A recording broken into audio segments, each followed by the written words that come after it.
Our first initiative was to set a baseline, to see where we're at. And we partnered with St. Norbert College and did a business and nonprofit survey to see what people are thinking about, what they're worrying about, what they're thinking about in the future, with a focus on talent. And what we'd like to do today is share our first deliverable of our committee with you and have Jamie Lynch from St. Norbert College come up and share the results of our first survey. So let's give Jamie a big welcome.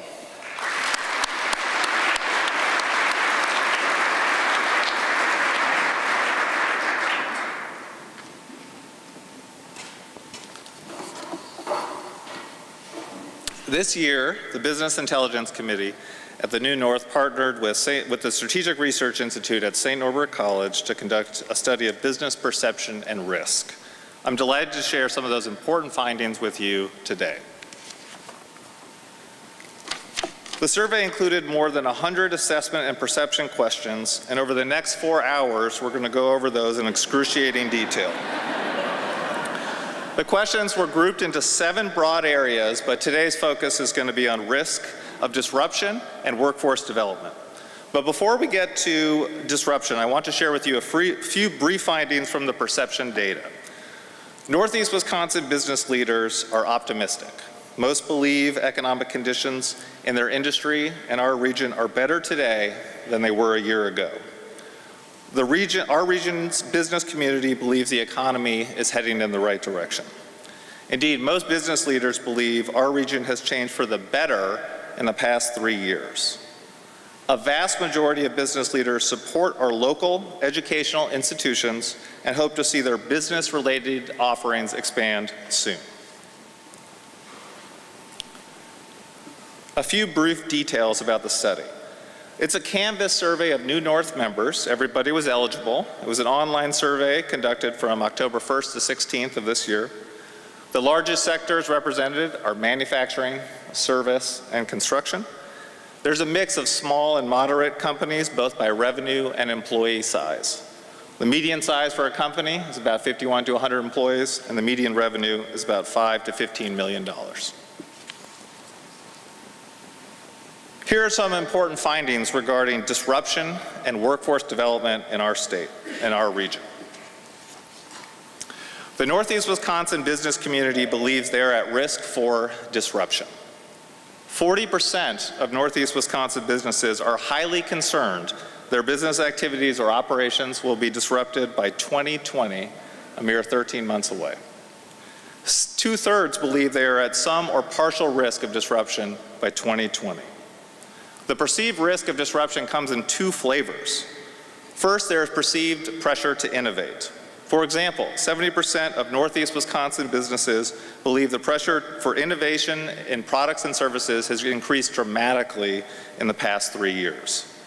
The second perceived risk comes from intense pressure to hire and retain a skilled workforce. For example, a majority of Northeast Wisconsin business leaders report that recruiting competent job applicants is their major business challenge. Risk of disruption is not the same in all sectors. In Northeast Wisconsin, the largest business sectors perceive themselves to be at the lowest risk for disruption. Businesses in smaller sectors see a greater risk. So how do we prevent disruption? The vast majority of Northeast Wisconsin businesses are taking a human talent equals protection approach to limiting disruption. The argument is straightforward. Good workers equals growth. Accordingly, most business leaders believe strengthening the education system, expanding jobs and pay, and developing reskill programs are the most important priorities for our region's business community. Yet business leaders also acknowledge that a labor-centered approach can be limiting. One executive wrote, quote, "The lack of available employees in Northeast Wisconsin due to limited immigration and talent development continues to be the largest burden to business development."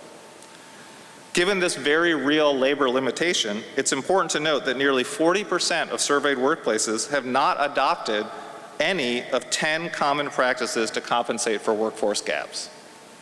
Our study results show that most businesses continue to have taken a heavy reliance on current demographics and operations, and few businesses have taken innovative steps to ensure they will have the labor resources needed to be successful in the near or far future.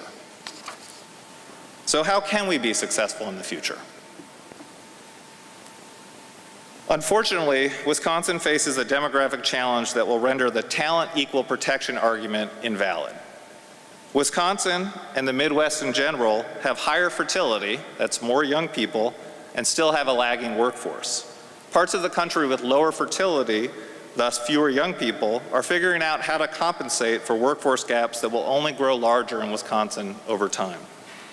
Thus, solutions that prevent disruption will require innovative thinking that goes beyond talent development. In short, legacy methods of disruption aversion that focus on talent and workforce development might work today, but given the demographic changes coming, are unlikely to prevent disruption in the near future. In Wisconsin, talent does not equal protection from disruption.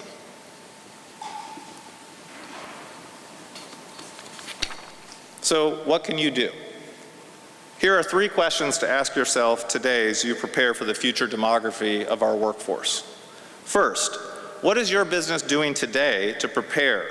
One respondent wrote, quote, "We saw the age, employee number, diversity issues a long time ago and were able to get ahead of the curve.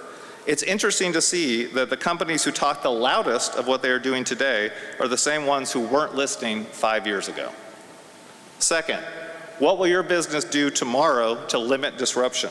Another executive wrote, quote, "Finding people with both the skills and experience required has been very challenging, even when recruiting nationally. We are outsourcing some work that might otherwise be done here and have been more flexible in defining eligibility criteria, and yet still see perhaps 1 in 50 qualified candidates for every opening." And finally, what will your business do next year to thrive and limit disruption? If we collectively find good answers to this question, we might read headlines like this in the next few years. Entrepreneurs fuel talent and investment rush to New North. Is the Fox Valley tech boom ready to bust? If we collectively have poor answers to this question, we might see headlines like this. Northeast Wisconsin entrepreneur was quoted, "I couldn't find creative thinking, so I moved to Minneapolis." Uncertainty over worker talent hobbles Northeast Wisconsin businesses. This is just the iceberg of our survey. We have a lot more to share, but I think these are some of the most pertinent results from our study. If you want more information on how to shape your business's future headline, please join us at St. Norbert College to learn more about the New North Business Intelligence Study. You can see a link in your folder in the small handout that's for this study. In the very back page of it, there's a URL that you can use to join us for a conference that's going to focus on these issues and more in later January or early February.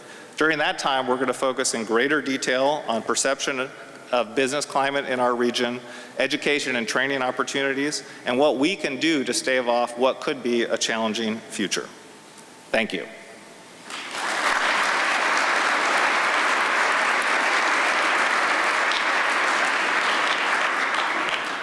Thank you, Jamie and St. Norbert, for leading the charge on this survey, and I think hopefully the results got you thinking a little bit today. I saw a lot of people taking notes. As you can see from Jamie's survey, disruption is a definite concern. The talent shortages aren't going to go away. We just grabbed this week from 2018 to 2028, 4.6 manufacturing jobs will be needed to be filled, all right? So the talent shortage will increase. Traditional methods, even though we should continue to do them, will not work because we don't have surely enough people. So we need to start thinking and acting differently. And if you were interested in helping us with that thinking as part of the Business Intelligence Committee, please reach out to me or Connie Loden, who's helping us from the New North, to join our team. We're also have the summary of the survey report in your folders, as Jamie mentioned. And we're going to have future-looking programming next year that you can participate in, of which our first program will be a survey results for deeper dive discussion with Jamie and the St. Norbert team that we're going to be programming in early 2019. So I think it's time to face reality of where we're at and then decide and start critically thinking about where we're going to go to make sure that the New North can thrive in the future. So thank you very much.